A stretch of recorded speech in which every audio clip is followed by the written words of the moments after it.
So with that, please join me in welcoming the President of the United States, President Obama.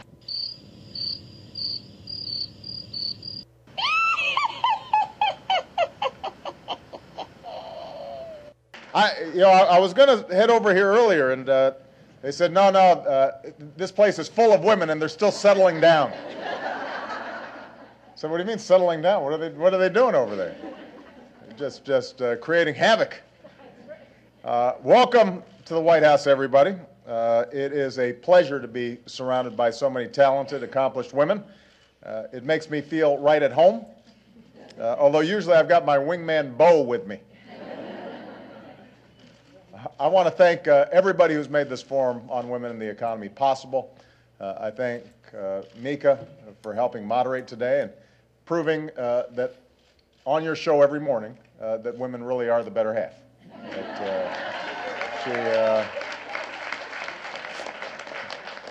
Joe's not denying it. He's not denying it. I want to thank the members of my cabinet and administration who are participating today.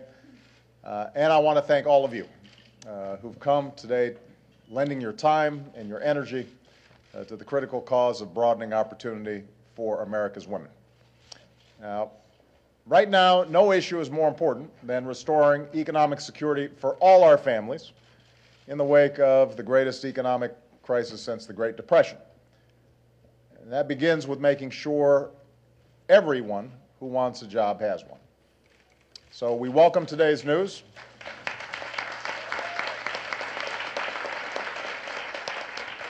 We welcome today's news that our businesses created another 121,000 jobs last month, and the unemployment rate ticked down. Our economy's now created more than 4 million private sector jobs over the past 2 years, and more than 600,000 in the past 3 months alone. But it's clear to every American that there will still be ups and downs along the way, and that we've got a lot more work to do. And that includes addressing challenges that are unique to women's economic security, challenges that have been around since long before the recession hit. And that's why one of the first things I did after taking office was to create a White House Council on Women and Girls. I wanted to make sure that every agency across my administration considers the needs of women and girls in every decision we make. And today we're releasing a report on women in the economy that looks at women's economic security through all stages of life, from young women furthering their education and beginning their careers, to working women who create jobs and provide for their families, to seniors in retirement or getting ready for retirement. Now, there's been a lot of talk about women and women's issues lately, as there should be, but I do think that the conversation's been oversimplified. Women are not some monolithic block. Women are not an interest group. You shouldn't be treated that way.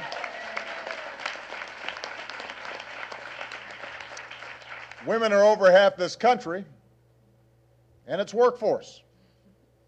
Not to mention 80% of my household if you count my mother-in-law. And I always count my mother-in-law. Every decision made by those of us in public life impacts women just as much as men.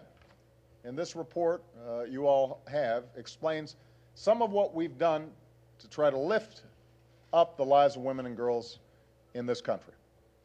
But I'd like to spend some time talking about why we've done what we've done. For me, at least, it begins with the women who've shaped my life. I grew up the son of a single mom who struggled to put herself through school and make ends meet, had to rely on food stamps at one point to get us by. But she earned her education. She made it through with scholarships and hard work. And my sister and I earned our degrees because of her motivation and her support and her impact. I've told this story before. She used to wake me up before dawn when I was living overseas, making sure that I was keeping up with my American education And when I'd complain, she'd let loose with, "This is no picnic for me either, Buster." And that's part of the reason why my sister chose to become a teacher. When my mom needed help with us, my grandmother stepped up. My grandmother had a high school education. My grandfather got to go to college on the GI Bill. My grandmother wasn't afforded those same opportunities, even though she had worked on an assembly line, a bomber assembly line in World War II. Nevertheless, she got a job at a local bank, and she was smart and tough and disciplined, and she worked hard, and eventually she rose from being a secretary to being vice president at this bank. And I'm convinced she would have been the best president that bank had ever seen if she had gotten the chance. But at some point she hit the glass ceiling, and for a big chunk of her career, she watched other men that she had trained, younger men that she had trained, pass her up that ladder. And then there's the woman who once advised me at the law firm in Chicago where we met.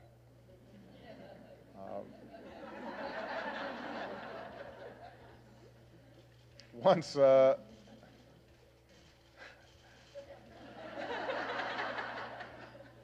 she gave me very good advice. That's why I decided to marry her. And once Michelle and I had our girls, she gave it her all to balance raising a family and pursuing a career. And something that could be very difficult on her because I was gone a lot.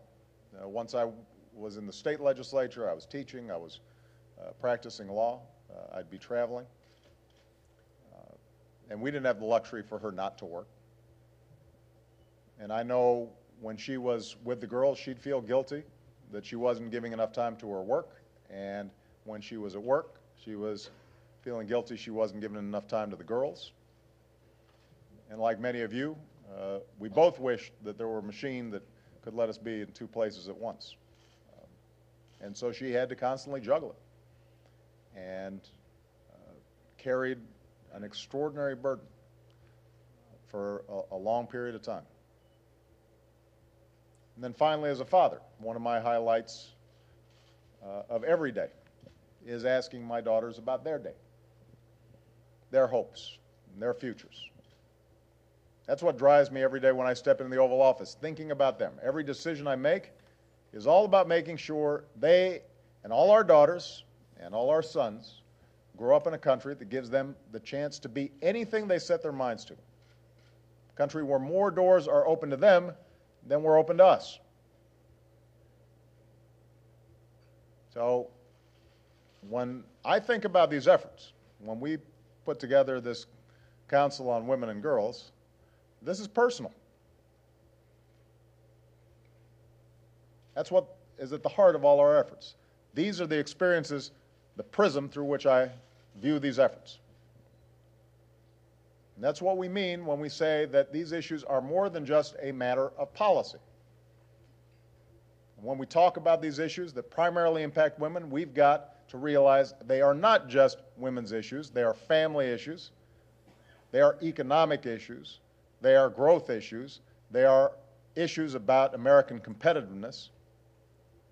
They are issues that impact all of us. Now think about it. When women make less than men for the same work, that hurts families who have to get by with less and businesses who have fewer customers with less to spend. When a job doesn't offer family leave to care for a new baby or sick leave to care for an ailing parent, that burdens men as well. When an insurance plan denies women coverage because of pre-existing conditions, that puts a strain on emergency rooms, drives up costs of care for everybody. When any of our citizens can't fulfill the potential that they have because of factors that have nothing to do with talent or character or work ethic, that diminishes us all. It holds all of us back. And it says something about who we are as Americans.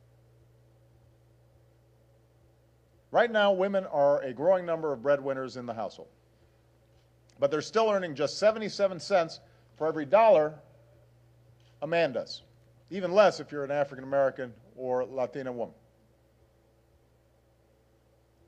Overall, a woman with a college degree doing the same work as a man will earn hundreds of thousands of dollars less over the course of her career.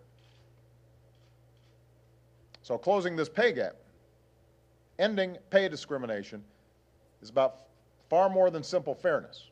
When more women are bringing home the bacon but bringing home less of it than men who are doing the same work, that weakens families, it weakens communities, it's tough on our kids, it weakens our entire economy.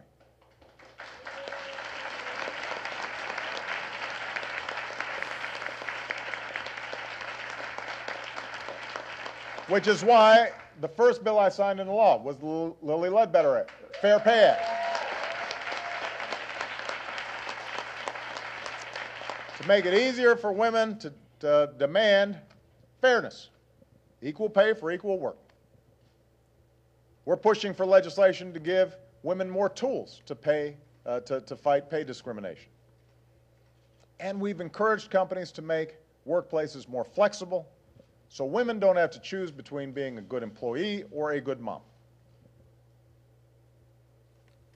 More women are also choosing to strike out on their own. Today, nearly 30% of small business owners are women. Their businesses generate $1.2 trillion last year. But they're less likely to get the loans that they need to start up or expand or to hire, which means they often have to depend on credit cards and the mounting debt that comes with them. And that's why, through some outstanding work by Karen Mills and the SBA and other parts of our administration, we've extended more than 16,000 new loans worth $4.5 billion to women-owned businesses.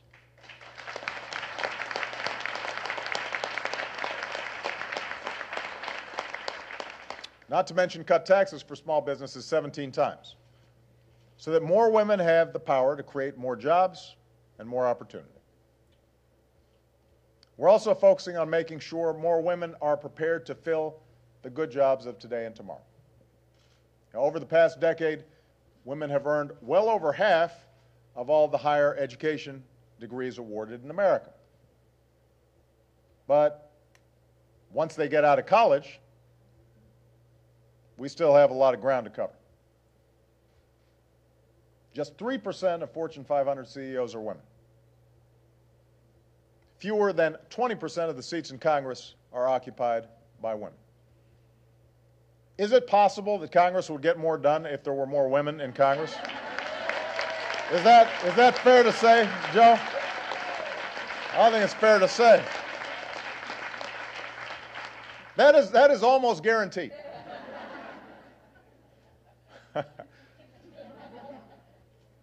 And while women account for 4 in 5 degrees in areas like education, which is terrific because obviously there's no profession that is more important than teaching,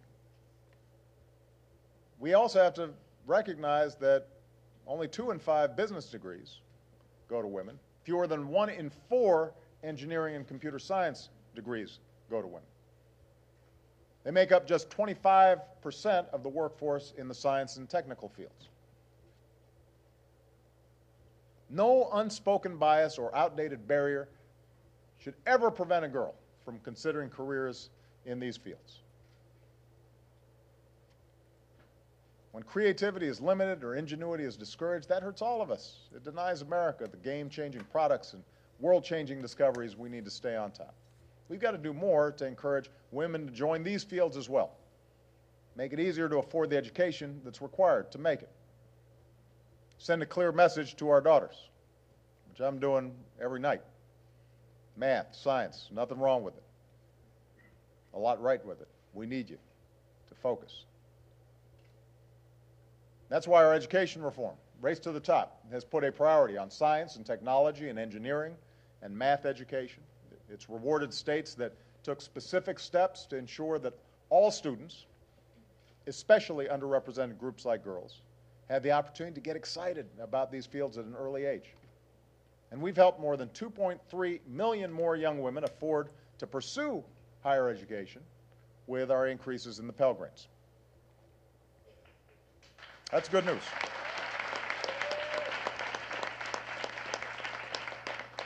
Another example, health reform. It's been in the news lately.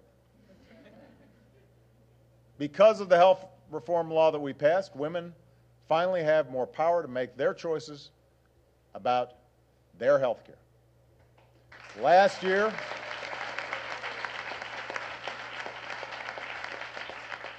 more than 20 million women received expanded access to preventive services like mammograms and cervical cancer screenings at no additional cost. Nearly 2 million women enrolled in Medicare received a 50% discount on the medicine that they need. Over 1 million more young women are insured because they can now stay on their parents' plan. Later this year, women will receive new access to recommended preventive care, like domestic violence screening and contraception at no additional cost.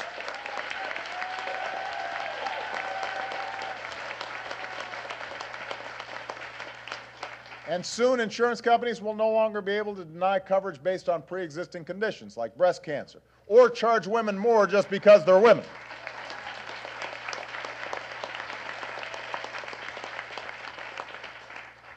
We don't know, we haven't gotten on the dry cleaning thing yet, though. I mean, I know that that's still frustrating, I'm sure.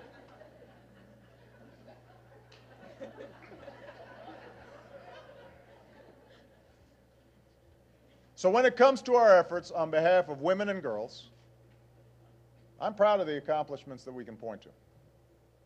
Yes, we've got a lot more to do, but there's no doubt we've made progress. The policies we put in place over the past 3 years have started to take hold. And what we can't do now is go back to the policies that got us into so many of the problems that we've been dealing with in the first place. That's what's at stake. When people talk about repealing health care reform, they're not just saying we should stop protecting women with pre-existing conditions. They're also saying we should kick about 1 million young women off their parents' health care plans. When people say we should get rid of Planned Parenthood, they're not just talking about restricting a woman's ability to make her own health decisions. They're talking about denying, as a practical matter, the preventive care, like mammograms, that millions of women rely on. When folks talk about doing away with things like student aid that disproportionately help young women, they're not thinking about the costs to our future when millions of young Americans will have trouble affording to go to college. And when something like the Violence Against Women Act, a bill Joe Biden authored, a bill that once passed by wide bipartisan margins, is suddenly called to question, that makes no sense. I don't need to.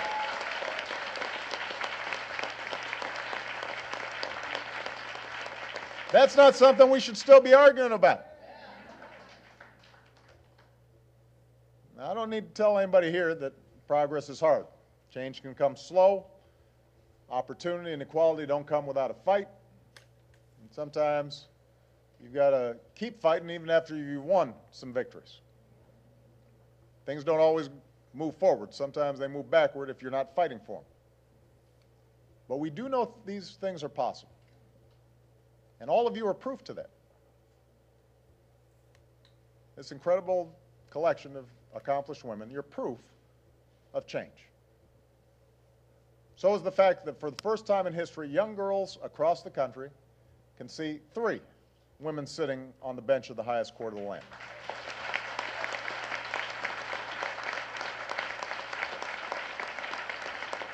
Or they can read about the extraordinary leadership of a woman who went by the title Madam Speaker. Or they can turn on the news and see that one of the most formidable presidential candidates and senators we ever had is now doing as much as anybody to improve America's standing abroad as one of the best secretaries of state that we've ever known.